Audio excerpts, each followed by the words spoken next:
Is it just me, or does it feel like God is changing the hearts of people who once seemed too far gone? Those who were chasing the world's pleasures. One of those people is no one other than Oprah Winfrey. We've made several videos about Oprah, someone who has publicly shown opposition to God by rejecting him and turning to creative things instead. Take a listen.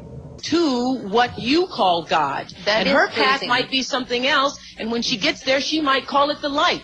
But her loving and her kindness and her generosity brings her, if it brings her to the same point that it brings you, it doesn't matter whether she called it God along the way or not. And I guess the danger that could be in that, I mean, it sounds great on the onset, but if you really look at both sides, there couldn't possibly be just one way. What about Jesus? What about Jesus? You say there isn't only one way. There is one way and only one way, and that is through Jesus. There couldn't possibly be with the millions of people in the world. There couldn't possibly be. Because you say, you intellectualize it and say there isn't. If you don't believe that, you're all buying into the lie. As you just heard, Oprah said that Jesus couldn't be the only way to God, that there are many paths, directly denying the very words of Jesus himself. For much of her career, Oprah promoted New Age ideology to her audience, and many people embraced it. Today, however, we're seeing a different side of Oprah, someone now speaking from the very scriptures she once rejected. That's why I believe God can change the hearts of those we least expect. I truly hope and pray that Oprah is genuinely being transformed by the Lord. In her sit-down conversation with T.D. Jakes, Oprah spoke openly about overcoming depression and the pressure of turning down opportunities she knew weren't right. Check this out. Let me tell you, I was going through a thing because I didn't listen to God. I was listening to myself. I was trying to not offend. I made a business decision that I shouldn't have made at the time. When I left the show, what I should have done is what I know is the truth. I should have gotten still.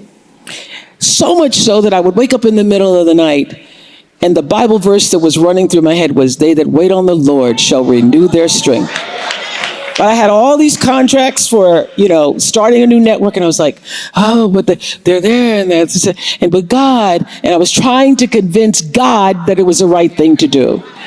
And that's why a year later, every single headline was Oprah and the struggling own network, because it was not a decision that came out of the Spirit, was not. And it was a mistake for me at the time, because I didn't listen to the voice inside myself. I was like, well, everybody says you got to leverage this moment. You got to leverage this moment.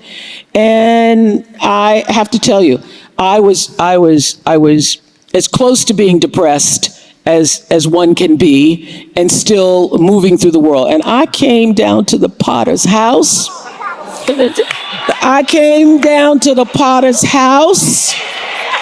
Bishop was preaching a sermon called Saving the Scraps. Now, listen, we all, church people, we have heard the story of them loaves and fishes our whole lives. The bishop took those loaves and fishes and talked about what happens after the loaves and fishes. Yeah. And saving the scraps, and they put all the scraps on the boat, and then when the winds and the waves came, they forgot all about what had happened earlier in the day. Right. That sermon, Saving the Scraps, turned me around. Oprah admitted that her life was going downhill and that she became deeply depressed because she wasn't listening to God. Instead, she started doing what she thought was right. She even said she tried to convince God that her choices were right as well, but deep down, she knew they were wrong. This confession alone shows that deep down, we all carry an inner awareness connected to God, something that nudges us when we're not living according to Him. It reveals that we were created to live close to the source of life itself, which is God. Oprah spoke about how the New Age audience she built ultimately didn't work out. Take a listen.